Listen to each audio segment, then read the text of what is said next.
Most CNA students who fail do not lack intelligence or effort. They fail because they lack a clear plan. Hi, I'm Damon Davis, a registered nurse with nearly 40 years of experience at one of New York's top hospitals. I've spent years teaching CNA students how to pass their exams. Time and again, I've seen hardworking students enter the test room feeling prepared, only to leave without passing. It's not that they don't know enough, it's that they studied everything instead of focusing on the right things. The CNA written exam covers 5 content areas, but they are not all equal. Some topics appear on nearly every version of the test, while others rarely do. Yet most students treat them all the same. This is the main reason capable individuals fail, not due to lack of effort, but due to lack of direction. In this video, I will guide you on what to study first, what to study second, and what most students waste their time on. By the end, you'll have a prioritized study plan that will transform your exam preparation. Let's get started. So let's break this down. The 5 content areas on the CNA state written exam each carry a different weight on your score, and that weight is everything. Content Area 1, Physical Care Skills. This is the largest single section. We're talking bathing, positioning, transferring, skin care, and measuring vital signs. Hands-on clinical care. It dominates the test. Content Area 2, Basic Nursing Skills. Safety, infection control, communication, and documentation. Also heavily weighted. Together, these 2 areas alone account for the majority of your written score. Most students don't know that, and that's the gap. Content Area 3, Restorative Skills, helping patients maintain or regain function. Important, but tested at lower volume. Content Area 4, Psychosocial Care Skills, emotional well-being, patients' rights, dignity. You need this, but it's not where most of the questions live. Content Area 5, the role of the nurse aide. Scope of practice, teamwork, ethics. Foundational, but lighter on the test. Now that you see the map, let's talk about where to put your time. If I could only point you to 2 areas and tell you to master them before anything else, it would be physical care skills and basic nursing skills. These 2 together make up the majority of your written exam score. If you walk in strong on these 2 sections, the test is already tilted in your favor. For physical care skills, understand the steps, but more importantly, understand the why behind them. Why do you position a patient on their side before a bed bath? Why do you measure a pulse for a full 60 seconds in certain situations? The test will probe your reasoning, not just your memory. For basic nursing skills, lock in infection control, hand washing technique, standard precautions, isolation protocols. These show up repeatedly. Also master fall prevention, restraint guidelines, and communication basics. How you talk to patients, what you document, and when you escalate to the nurse. If these 2 areas are your foundation, everything else becomes easier to stack on top. Now let's talk about the rest. Now for the remaining 3 areas: restorative skills, psychosocial care, and the nurse aide role. These are still on the test. You cannot ignore them, but they get less of your total study hours.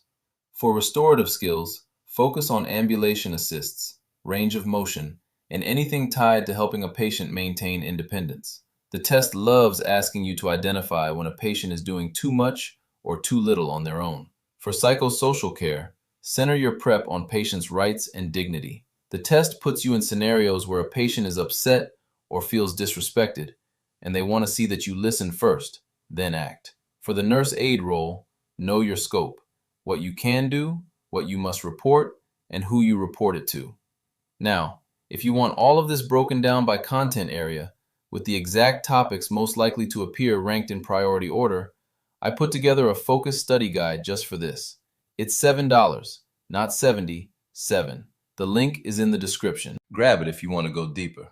Now let's keep moving. Here's some good news that most people don't tell you. You don't need to know everything perfectly. There are topics that consistently appear at low frequency on the CNA state written test. Medical terminology, detailed anatomy, complex disease pathophysiology. These things matter in nursing, but the CNA written exam is not testing them the way your program textbook may have made you think. A lot of students burn 20, 30, even 40 hours memorizing terminology that makes up maybe 2 or 3 questions on the actual test. That time would have been better spent running through clinical scenarios and physical care skills. This is not me telling you to cut corners. This is me telling you where the return on your study time is highest. The test is weighted. Your study time should be weighted the same way. Stop trying to know everything equally. Start knowing the most important things exceptionally well. So here's a practical framework you can start using today.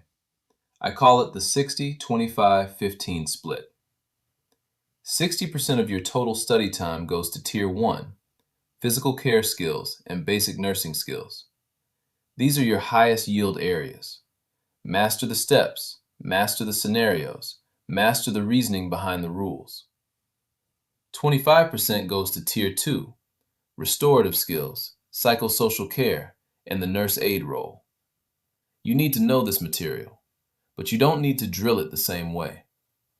The final 15% is your catch-all review, terminology, edge case scenarios, anything that came up on practice tests that you got wrong. Use this time to patch weak spots, not start new topics from scratch. Write it down. 60, 25, 15. And the next time you sit down to study, ask yourself, what tier am I in right now? Is this where my time should be? That one question will save you hours and probably your first attempt pass. Before I let you go, I want to make sure you walk away from this video with more than just information.